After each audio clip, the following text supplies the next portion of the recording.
Dass Obst gesund ist, weiß ja wirklich jeder. Dass man Obst aber nicht unbedenklich essen sollte, wenn man abnehmen oder sein Gewicht halten möchte, ist vielen unbekannt. Ein gesunder und bunter Fruchtsalat kann schnell zu einer Abnehmfalle werden.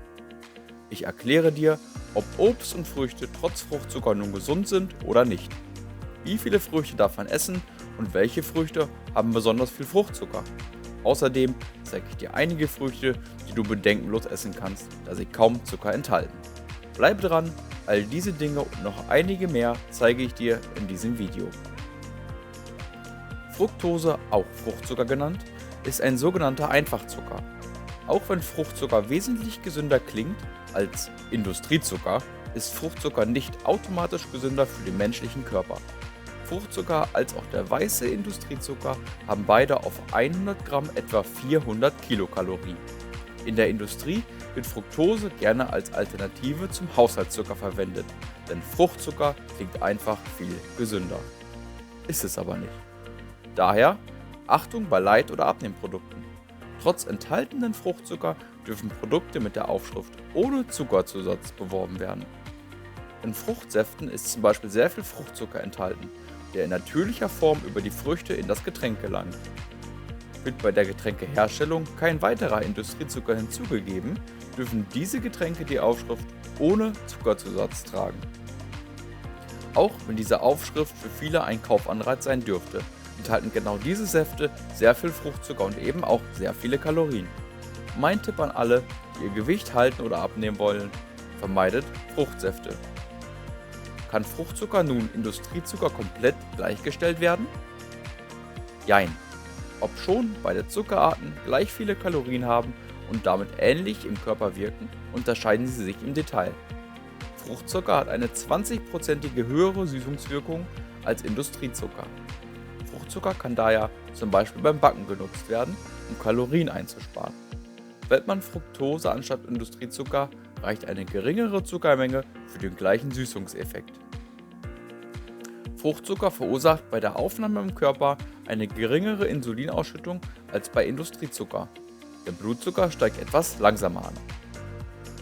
Wo ein zu hoher Fruchtzuckerkonsum schnell zu Bauchschmerzen, Unwohlsein und Übelkeit führen kann, wird Industriezucker in der Regel in größeren Mengen besser vertragen werden. Und einen weiteren Unterschied gibt es auch noch. Achtung! Fruchtzucker verstärkt die Zunahme am Bauch. Glaubst du nicht? Bei einer Studie der Universität von Kalifornien haben Personen für 10 Wochen 25% ihres Kalorienbedarfs entweder über Fruchtzucker oder über Traubenzucker gedeckt. Personen der Vergleichsgruppe Fruchtzucker nahmen im Schnitt 1,5 Kilogramm zu. Das war genauso viel wie die Gruppe der Traubenzucker zunahm. Bei der Auswertung fiel aber ein Unterschied deutlich auf. Die Personen, die mehr Fruchtzucker verzehrten, nahmen wesentlich mehr Bauchfett zu als die Traubenzuckergruppe. Bauchfett möchte eigentlich niemand. Dazu kommt aber noch, dass gerade Bauchfett das Risiko für Herz-Kreislauf-Erkrankungen und Diabetes erhöht. In der Studie kam noch das Ergebnis hinzu, dass die Personen der Vergleichsgruppe Fruchtzucker eine besonders hohe Insulinunempfindlichkeit entwickeln. Dies stellt ein erstes Anzeichen von einem Diabetes Typ 2 dar. Die Weltgesundheitsorganisation empfiehlt eine tägliche maximale Zuckermenge von 25 Gramm.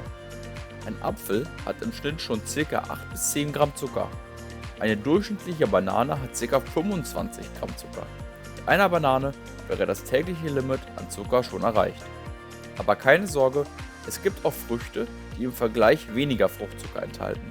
Die besten Obstsorten mit wenig Fruchtzucker sind Aprikosen, Mango, Honigmelone, Heidelbeeren, Pfirsich, Erdbeeren oder die Papaya. Von diesen Obstsorten solltest du dich besonders in Acht nehmen: Banane, Birne, Apfel, Weintrauben und Trockenobst. Ist jetzt ein Schokoriegel genauso ungesund wie ein Apfel, wenn beide gleich viel Zucker enthalten? Nein, denn der Apfel enthält neben Fruchtzucker viele wichtige Vitamine und Mineralstoffe, die der Körper braucht. Obst ist gesund und gehört definitiv in eine gesunde und ausgewogene Ernährung.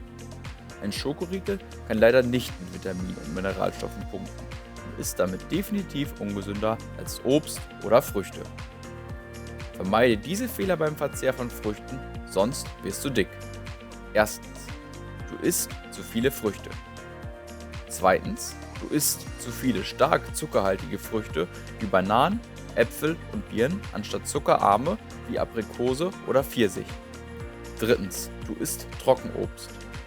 Trockenobst sollte möglichst aus deiner Ernährung gestrichen werden.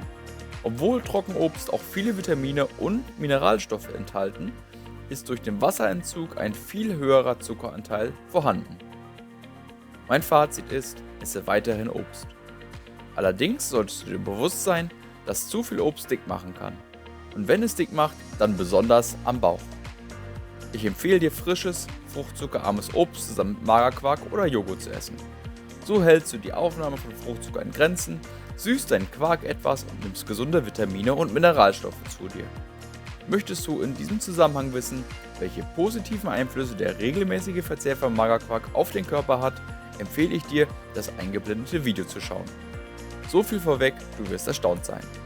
Ich hoffe, ich konnte deine Fragen zum Thema Obst und Abnehmen beantworten und dich ein Stückchen weiter zu deinem persönlichen Körperglück bringen. Körperglück. Finde dein Körperglück.